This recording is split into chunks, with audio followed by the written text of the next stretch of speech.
Hi guys, ඉතින් ඔයාලා පිළිගන්නවා අදත් මගේ YouTube channel එකට. අද අපි කතා කරන්න යන්නේ කොහොමද කෝච්චි තියෙන වෙලාව හරියටම හොයාගන්නේ ඇප්ලිකේෂන් එකක් පාවිච්චි කරලා කියලා. ඉතින් ඔයාලා බලන්න ඇති මම මේ ගිය පාර කතා කරපු ඇප් එකකට කතා කරන්න යන්නේ කියලා නැහැ. මේක වෙනස්ම ඇප් එකක්.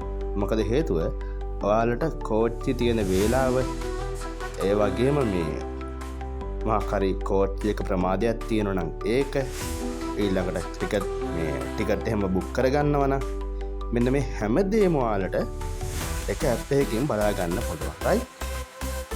එහෙනම් අපි වැඩ කතා ඕනේ නැහැ. ටග් ගාලම අපි වීඩියෝ එක පටන් ගමු. එහෙනම් පිළිගන්නවා ඔයගොල්ලෝ හැමෝම අපේ ඇප් සිකුරාදා දෙවෙනි එපිසෝඩ් එකට. Supun sahabat Kumara.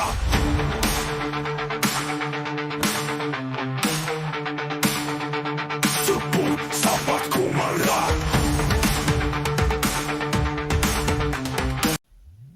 හරි ගයිස්, ඔයාලට දැන් බලා ගන්න පුළුවන් ස්ක්‍රීන් එකේ ඇප් එකක් නමක් පෙන්නනවා. ඔයාලා ඒ ඇප් එක Google Play Store එකෙන් ඩවුන්ලෝඩ් කරගන්න. එහෙම අමාරු අයට ඩිස්ක්‍රිප්ෂන් එකේ link එක දාලා තියෙනවා. ඒකෙන් ගිහලා ඩවුන්ලෝඩ් කරගන්න. right? මම දැන් මේ ඇප් එක ඉන්ස්ටෝල් කරගන්නවා. මෙන්න මේ විදිහට.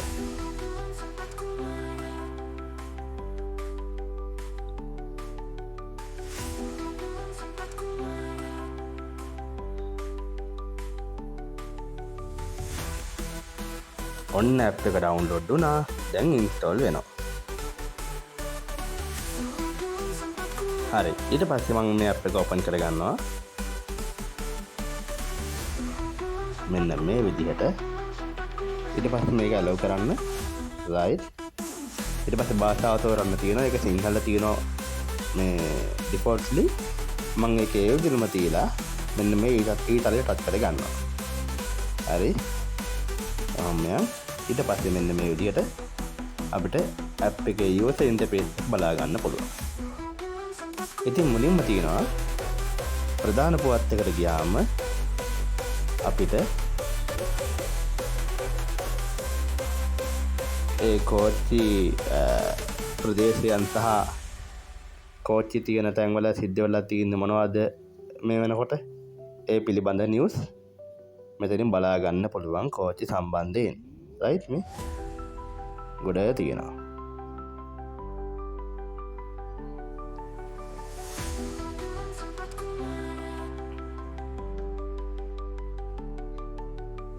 ඊට පස්සේ සජීවී දුම්රිය තොරතුරු කියන එකට ගියාම ඔයාලට යන්න ඉන්න මාර්ගය තෝරගත්තත් දැන් මම තෝරගන්නවා ප්‍රධාන මාර්ගය. ඊට පස්සේ මේ විදිහට ඇප් එක ලෝඩ් වෙලා ප්‍රධාන මාර්ගය තුල මේ මොහොතේදී අතිවරා තියෙන තත්ත්වයන් මොනවද කියලා තොරතුරු බලා ගන්න පුළුවන්. මේ උඩින්ම තියෙන ප්‍රමාදය කියලා නේ.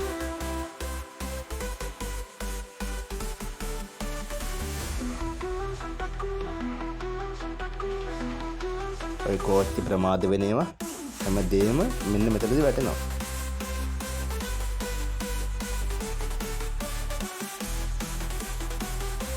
පොත්තලම මාර්ගය ක්ලික් කරාම ඒ විදිහටම බලා ගන්න පුළුවන්. කාර්මික දෝෂ,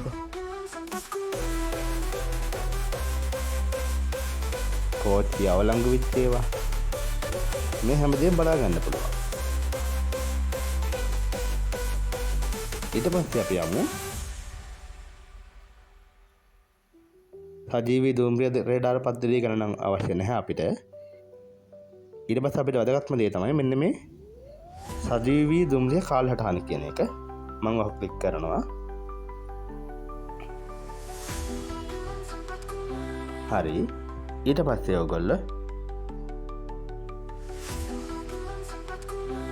දුම්රිය මෙන්න මෙතන ක්ලික් කරලා ඉවරලා ඔයාලා ඉන්න තැන කොහෙද කියලා ගහන්න. කරනවා ඔයාලට ළඟම ස්ථානේ.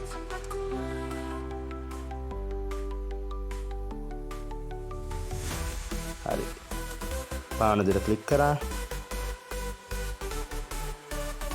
ඊළඟට ගමනාන්ත දුම්රිය ස්ථානයට මන් දෙන්නම් බදුල්ල.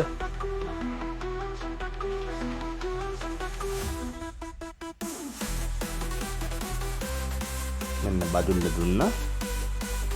ඊළඟට මෙතනින් ඔයාලට ඕන නම් ටයිම් එක වෙනස් කරන්නත් පුළුවන් නම. ඒ කියන්නේ ඩේට් එක ඔයාලට යන්න ඕන ඩේට් එක සිලෙක්ට් කරලා ඒ විදිහට ගන්නත් පුළුවන්. මම මේක මෙහෙමම තියලා සර්ච් කියන එක දෙනවා. හරි. ඉතින් අද නම් කෝච්චියක් නැහැ බදුල්ලට. අපි බලමු එහෙනම් මාතරට.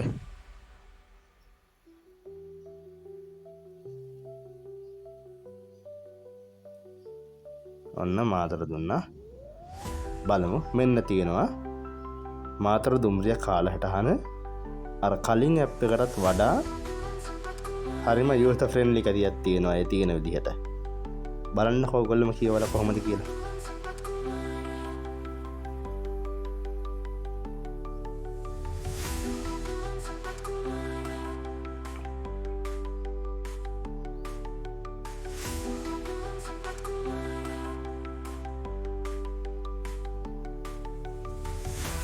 හරි. ඉතින් ඔන්න ඔය විදිහට තමයි කෝච්චි කාලසටහන අපිට බලා ගන්න පුළුවන් වෙන්නේ. ඊළඟට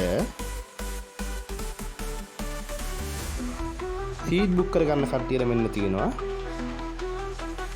මෙන්න මේ දුම්රිය ආසන වෙන් කරවා ගන්න ස්ථානේ ඔතන ක්ලික් කරාම ඔයාලා යන්නේ කොයි මාර්ගයේද කියලා සිලෙක්ට් කරලා ඒකට අදාළ කරන විස්තර බලා ගන්න පුළුවන් මේ.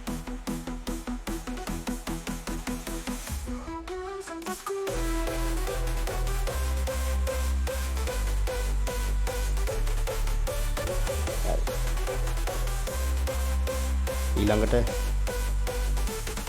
උතුරු මාර්ගය ක්ලික් කරාම ඔය විදිහට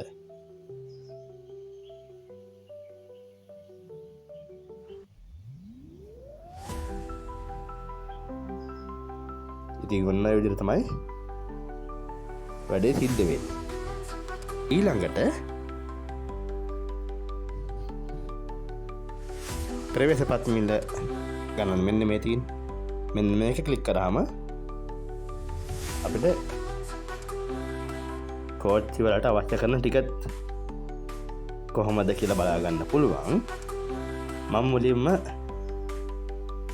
ආරම්භක දුම්රිය ස්ථානය කියන තැන ක්ලික් කරලා ඉවර වෙලා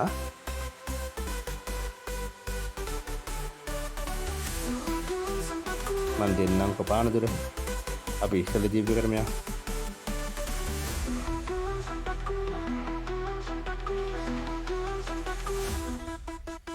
හරි පානදුර. ඊළඟට ගමනාන්ත දුම්රිය ස්ථානෙට මාතරම දෙමුකෝ.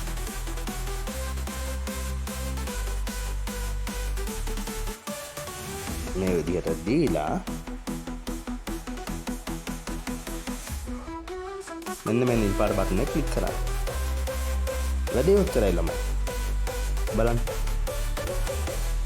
ඔයාලට අවශ්‍ය ටිකට් කොහමද, තුන්වෙනි පන්තිර කොහමද, බලන්න පන්තිර කොහමද, ඒ හැමදේම ඔයාලට මෙතන බලා ගන්න පුළුවන්.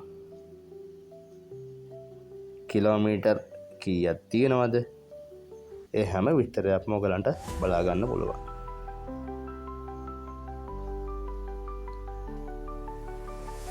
හරි. ඉතින් ළමයි ඔය ටික තමයි මේ ඇප් එකේ තියෙන වැදගත්ම දේවල්. තවත් ගොඩක්